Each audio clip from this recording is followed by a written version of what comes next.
அடுத்தது ஜமாஅத்துல் முஸ்லிமீன் என்பது இஸ்லாம். அதை தவிர உள்ள எல்லாமே பிரிவினைவாதம். இஸ்லாத்துக்குன்னு ஒரு தலைமைத்துவம் இருக்கும்.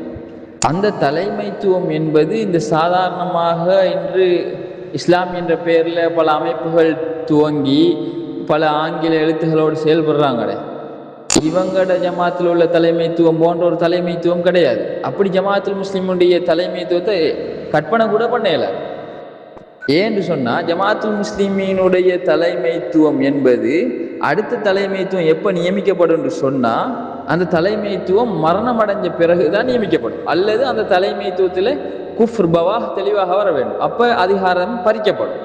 இந்த ரெண்டு இல்லாமல் அந்த தலைமைத்துவம் மாறுற என்ற ஒரு பகுதியே இல்லை. ஆனால் இஸ்லாமிய இயக்கங்கள் சொல்லி பிரச்சாரம் செய்யக்கூடிய இந்த ஜமாத்துகள் இருக்குதே, இவங்களுக்குன்னு ஒரு தலைவர் இருக்கிறாரு. இந்த தலைவர்கள் எல்லாம் 2 வருஷத்துக்கு ஒருக்கா 3 வருஷத்துக்கு ஒருக்கா மாறி மாறி புதுசாக நிர்வாகம் தெரிவு செஞ்சு மக்கள் ஆணையோட வந்துக்கிட்டே இருப்பாங்க. அதுதான் அந்த இயக்கங்களுக்கும் ஜமாத்துல் முஸ்லிமீனுக்கும் இடையிலான வித்தியாசம்.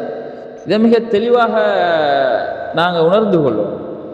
எப்படி ஜமாத்துல் முஸ்லிமீன் நபி ஸல்லல்லாஹு அலைஹி வஸல்லமோட காலத்தில் இருந்து அது தோற்றம் பெற்று வளர்ச்சி அடைஞ்சு வந்ததோ, அதே மாதிரி தான் இன்றைக்கு இருக்கக்கூடிய அந்த ஜமாத்துல் முஸ்லிமீன் நபி வழியில் மீண்டும் உயிர்ப்பிக்கப்பட்டிருக்கு.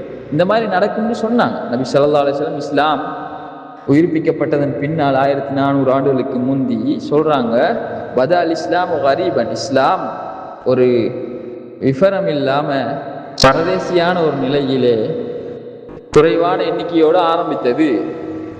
வஸயஊது கமா பதா கரீபா, அது எப்படி ஆரம்பித்ததோ அதே போன்ற ஒரு நிலைமை மீண்டும் அதற்கு வரும்னு சொன்னாங்க. சஹீஹ் முஸ்லிமில் ஒரு அப்போ இஸ்லாம் எப்படி குறைவான எண்ணிக்கை கொண்ட மக்களோடு ஆரம்பித்து மீண்டும் அது வளர்ந்து பெரிய ஒரு வியாபித்த நிலையில், அதுக்கப்புறம் அப்படியே அதில் வளர்ச்சி சுருங்கி தலைமைத்துவ கட்டமைப்பு இல்லாமல் லாக்கப்பட்டு பல பிற்கத்துகள் தோன்றதுக்கு பிறகு அல் ஜமாஅத் தலைமைத்துவம்ன்றது இந்த சமூகத்துக்கு இந்த இல்லாத நிலைமையில தான் இருக்குது. இந்த நிலைமையில தான் மீண்டும் ஜமாஅத்துல் முஸ்லிமீன் உயிர்ப்பிக்கப்பட்டு ஒரு தலைமையோடு பயணிக்கும்.